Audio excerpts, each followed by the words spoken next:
今日我哋整呢個豆豉鯪魚四季豆，咁我哋就用橄欖菜鯪魚嘅金錢，咁啊一罐啦，2磅青豆，呢個四季豆。咁四季豆咧，我哋洗淨咗之後咧，頭尾切咗佢啦。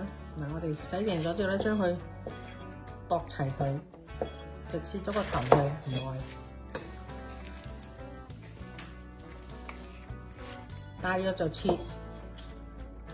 寸幾2寸咁樣，1寸咁咯，1寸多啲咁。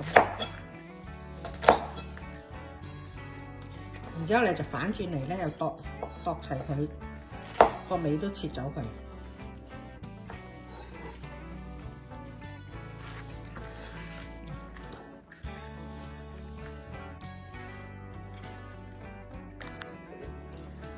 咁我哋將嗰個罐頭欖菜魚咧，就淨係拎啲魚同埋少少欖菜出嚟，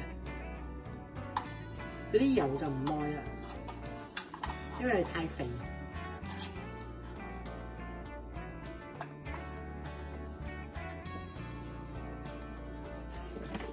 半茶匙糖，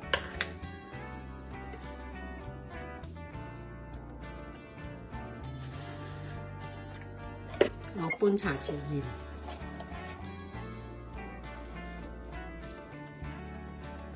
咁就將佢攪勻，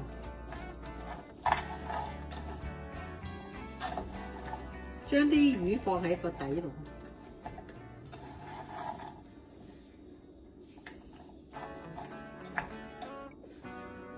，100毫升水，然之後開大火，滾咗之後就生細火，燜到啲豆腍就試下個味，加減鹽。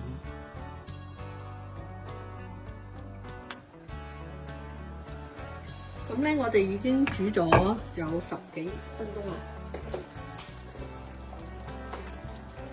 啲豆咧就已經啱我哋嗰個軟硬度啦。有啲人中意腍啲就煮耐啲咯。變成